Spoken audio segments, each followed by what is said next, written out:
To be or not to be, that is the question. शिकावं की शिकू नये हा एकच सवाल आहे. या दुनियेच्या उकिरड्यावर खरकट्या एज्युकेशन सिस्टीमचा भाग होऊन घेत राहावं शिक्षण वयाच्या 22-25 पर्यंत, की फेकून द्यावं हे शिक्षणाचं झंगाट त्यात गुंडाळलेल्या डिग्रीच्या सर्टिफिकेटसह आणि करावा धंदा हॉटेल भाग्यश्रीवाल्यासारखा आणि काढावी फॉर्च्युनर एकाच दणक्यात आणि फेडावं कर्ज माझं तुझं याचं आणि त्याचंही. आपल्या ढवारा मटणाच्या थाळीनं असा राडा घालावा की प्रत्येकाच्या इंस्टाग्राम फीडमध्ये दिसावी आपल्याच हॉटेलाची रील.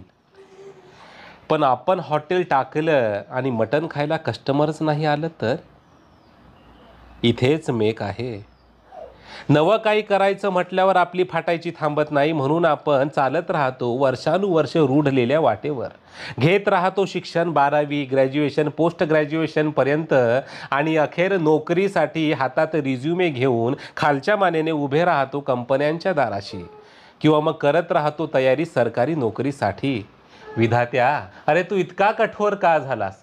एका बाजूला मारवाडी आणि सिंधी लोक त्यांच्या लेकरांना लहानपणापासूनच व्यवसाय कसा करायचा ते शिकवतात, आणि दुसऱ्या बाजूला मध्यमवर्गीय मराठी माणूस नोकरी करत आपली मध्यमवर्गीय मानसिकता सोडत नाही.